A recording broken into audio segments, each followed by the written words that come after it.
अस्सलामुअलैकुम, मैं हूं सफिया खान। शामिल करते हैं हेडलाइंस। आशियाना हाउसिंग स्कैंडल केस शहबाज शरीफ को करप्शन केस में 10 रोजा जिस्मानी रिमांड पर नेब के हवाले कर दिया गया।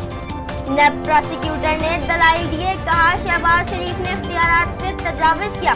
मियां शहबाज ने मुकदमात को सियासी और इंतकामी करार दिया। बोले, मैंने तरक्याती कामों का पैसा बचाया, इसका ये सिला दिया।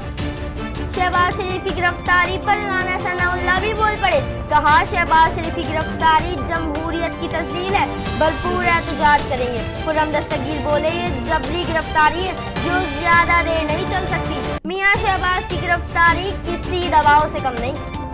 शहबाज शरीफ के वारंट गिरफ्तारी 2 अक्टूबर को जारी हुए। सबूत तब्दील कराने की कोशिश की जा सकती है। गिरफ्तारी जरूरी है, रिमांड की दरख्वास्त में इस्तदा। नेब आजाद इदारा है, नून लीग अदालतों को आंखें दिखा रही है। वजीर इत्तलात पंजाब फयाजुल हसन चौहान की गुफ्तगू, कहा रेफरेंस पीटीआई ने नहीं, नवाज हुकूमत ने बनाया। अपोजिशन लीडर को गिरफ्तार किया, कौमी असम्बली का इजलास फौरी बुलाया जाए। शहबाज शरीफ को प्रोडक्शन ऑर्डर जारी किए जाएं। अपोजिशन वफ्द की स्पीकर कौमी असम्बली असद कैसर से मुलाकात। स्पीकर की 14 रोज में इजलास बुलाने की यकीन दहानी। वज़ीर-ए-आज़म इमरान खान और आर्मी चीफ का क्वेटा का दौरा।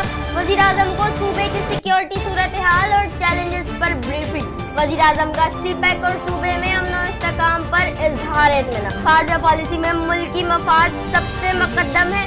वज़ीर ख़ारजा शाह महमूद कुरैशी ने अमेरिका में अपना मौक़िफ़ मौसर अंदाज में पेश किया। दहशतगर्दी के खिलाफ पाकिस्तानी कुर्बानियों का एतराफ़ करना चाहिए। माइक पॉम्पियो से मुलाकात के बाद अमरीकी मौक़िफ़ में तब्दीली आई। फिलवक्त इतना ही। मज़ीद खबरों और अपडेट्स के लिए विजिट कीजिए हमारी वेबसाइट csnlive.tv। इसके अलावा हमें ट्विटर और फेसबुक पर भी ज्वाइन कर सकते हैं। देखते रहिए CSN।